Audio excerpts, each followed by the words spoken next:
Hey guys, so I wanted to talk a little bit today about meal planning and prepping and how I make sure that I stay on track with my meal plan. And I'm going to tell you right off the bat, it's like so easy what I do. It's not difficult at all. As a matter of fact, I think you're going to be really pleasantly surprised. For people who are a little bit more detail oriented and want a lot of details, there's other ways to do it that might be better for you or better suited for you. But just a very busy person. I live in California, the Bay Area. I work full time. I'm also a Beachbody coach, and I just don't have a lot of time to cook and do all of that stuff. So I'm going to lay it down really simple for you how I make sure I stay on track and keep it really fast. So what I do is I use whatever program that I'm doing. Like right now I'm using the 21 Day Fix. And I highly recommend this to everyone. Whatever program you're doing, so I think, like if you're using Size or Insanity Max 30 or the 21 Day Fix, they all come with their own individual Beachbody nutrition plan. And that nutrition plan is engineered for that program.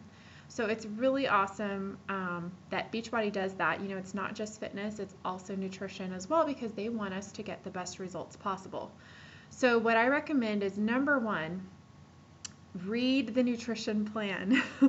Now, if you're like me, you're probably sitting there going, oh, do I really have to do that? And the answer is yes, you do. I'm looking at you. Read that plan, understand it.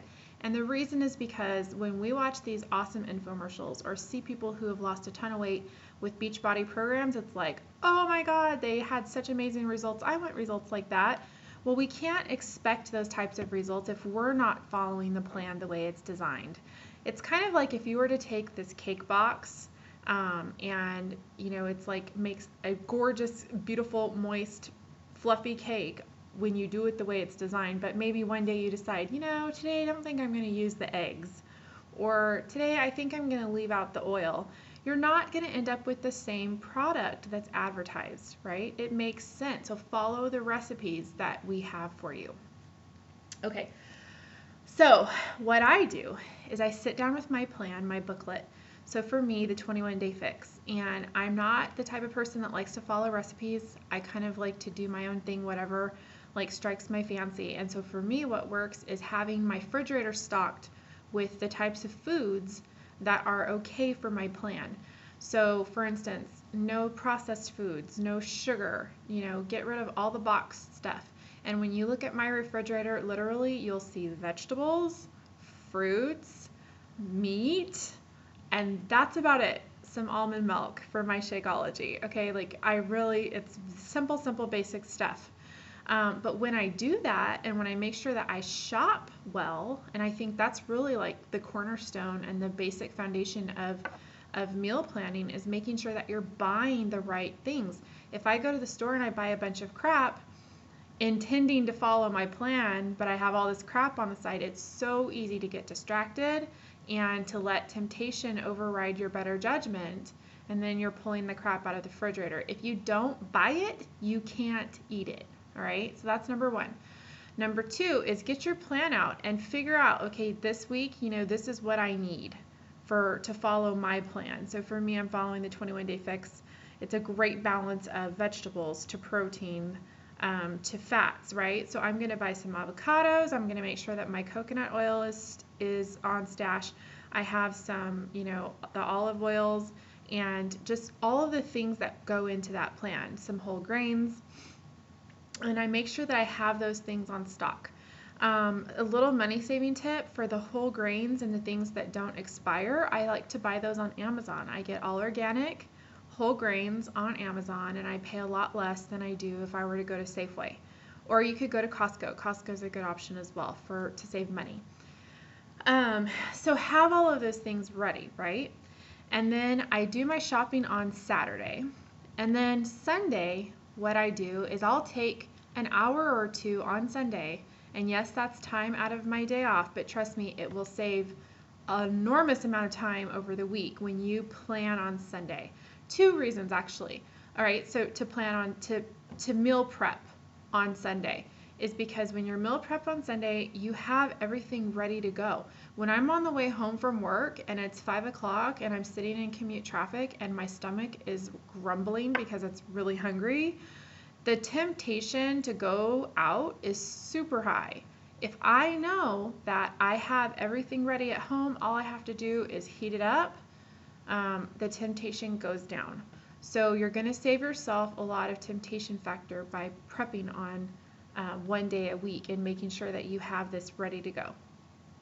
The other reason is just for ease and fastness, or the quick getting things done quickly. Like if you're a mom or both of you, your husband and you work full time, there's a lot of different scenarios where being able to get your food out quickly is really important.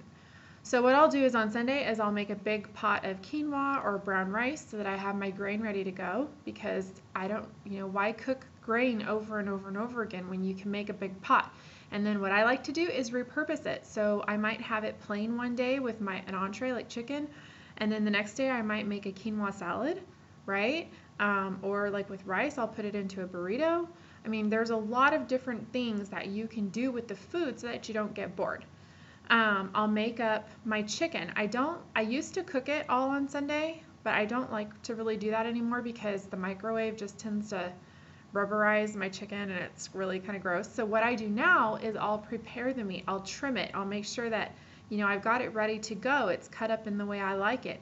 And then I put it into a Ziploc bag with a marinade or a spice rub or something so that when I get home, I throw it in a pan and I go.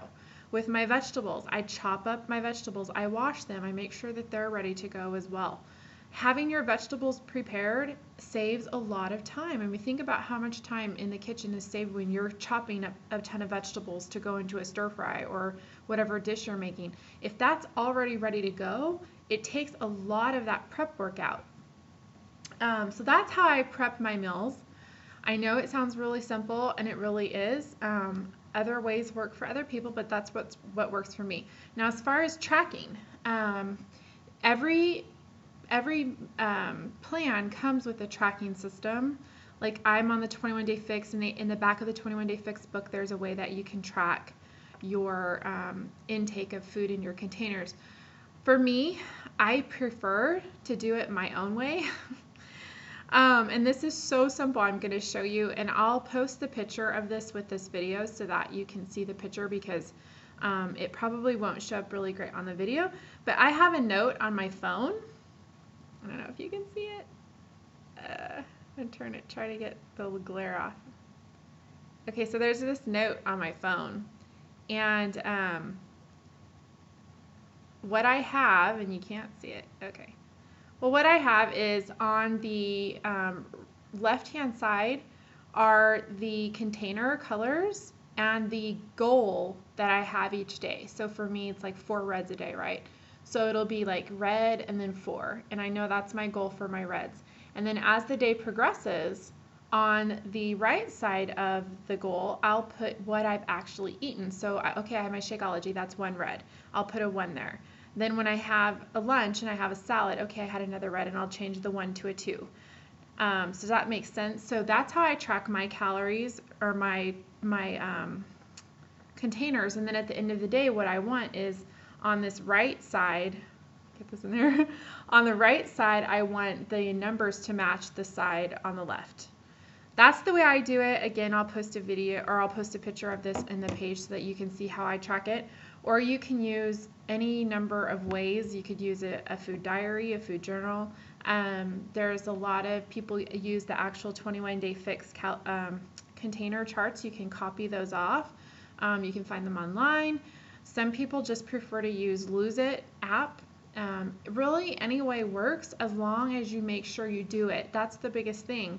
Find what works for you and just really commit to yourself over the next 30 days or the length of your program that, hey, I'm committed to making sure that not only am I going to work out, but I'm going to keep my my intake of food and my nutrition on point as well, because that is just as big a part, if not a bigger part, of the health and fitness puzzle as working out is. I know we put a lot of emphasis on working out, and we love working out, and we love our programs, But if you're not eating the proper foods in the proper amounts and making sure that it's balanced, you can totally out eat your workout. And that's with healthy food.